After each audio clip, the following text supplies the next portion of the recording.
Hey, how are you guys doing? This is CatZ from Root Gaming and for Nerdstomper, making the second part of the tutorial on fungal growth, my favorite spell coming out of my favorite unit, the Infestor. This time around we'll be talking about fungal growth and other uses. Fungal growth is a very versatile spell in the sense that it's a very good at defensive and harassing unit like I showed you last time around. Harassing, killing some SCVs going in the mineral line, as well as stalling units like Hellions and stuff like that. But it's also a very good aggressive unit, and it's very, very, very effective in battle and in combination with other Zerg units. Another use that we'll be talking about shortly is fungal growth against invisible units. In this tutorial we'll be talking about fungal growth against Banshees, since it's the most common Terran unit that you will have to deal with that cloaks. Sure, there's ghosts, but they're not very common, and fungal growth is just fantastic at doing just that, revealing units. If you're unprepared, you don't have an overseer, and you're caught off guard. Hey, if you have fungal growth, you have detection. Like just fungal growth, where you know or think the invisible units are, and they will be revealed as well as take damage. So fungal growth is just a fantastic spell all around. We'll be looking at fungal growth against larger amounts of units, like groups of marines, and it should be very interesting. I'm very excited to finish this tutorial for you guys, and I really hope you enjoy.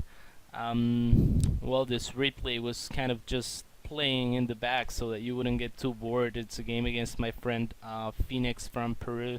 You might have heard of him. He won IEM, and he's quite a good Terran. I don't know if I should let the replay finish. I I guess we'll look at this replay or some other replay some other time, and let's get to the tutorial. Alright, so, okay. Remember this guy at the watchtower? Well, he's a little low, but he's regenerated a little bit of health. Anyways, thanks to this, if we view my camera, I can spot this group of marines there. And soon enough, if he decides to move out, there we go. I will just fungal them and move back so I don't get shot, and use my other infestor to fungal them again and kill them. I missed 2 marines. Getting a perfect fungal is pretty hard, but it's not impossible. But I make an infested turn to clear them out. Infestors won't always kill the units, but they will probably weaken them most of the time. Also, if they have medivacs, they will make them waste a lot of energy, as I will show you here. So I will fungal growth them, and you can notice the medivac energy is going a little lower. I will try that again soon to make sure that the medivacs are out of energy, and render them useless for quite a bit of time. This means, with no medivac energy, that he will have to replenish his medivacs or wait for a while before he decides to push. As you can see, he has a lot of units in the red and orange. I'm sorry, but is unable to heal them with this medivacs, and this will definitely delay his attack even further.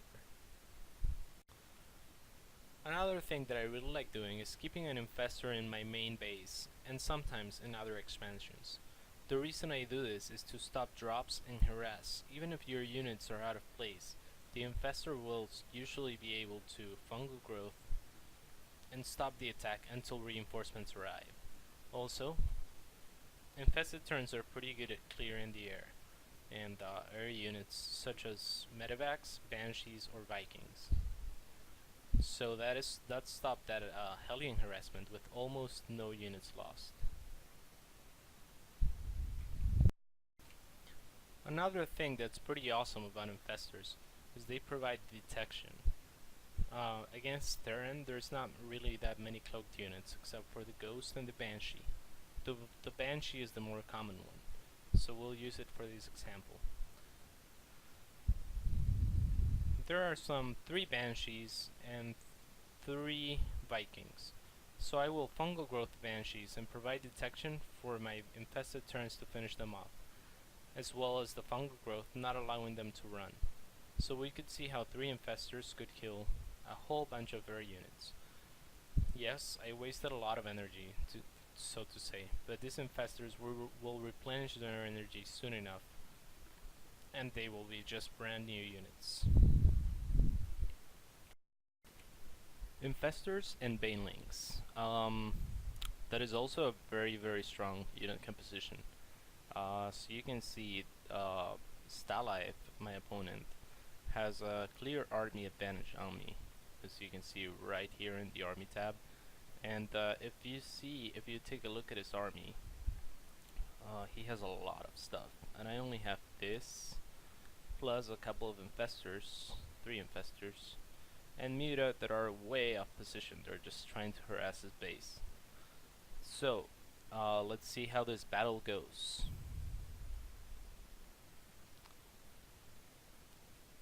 So Stalaith is pushing here, and as you can see, fungal growth is gonna just enable those marines to run behind the tanks.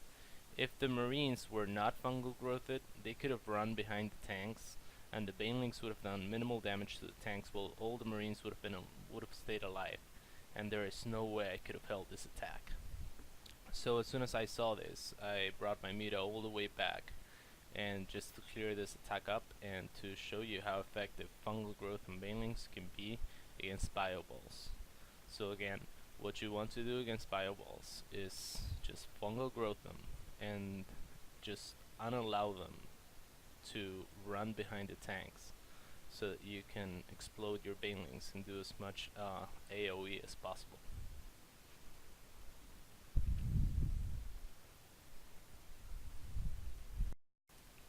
So that pretty much sums it up for the infestor tutorial. Against Therans that go mech, fungal growth is not going to be very effective. So only get it if they're going for bioballs, which is very common, or if they have enough marines or marauders so that you think they will be effective. Also get them if you're planning to harass the mineral line, as I showed you earlier with these guys over here. They are very cute. And infestors against other races, however, like Zerg and Protoss, are not that effective. Against Zerg, they can be really good against banelings, and sometimes against Zerglings. They're also good if you're going Hydras and your opponent is going Mutas. But they're not really a unit that you want to get every game. They're more of a unit that you get in response to something that your opponent is doing. Against Protoss, infestors are not all that great. They're good at harassing the probe line, just like I showed you against Terran, and sometimes for stalling.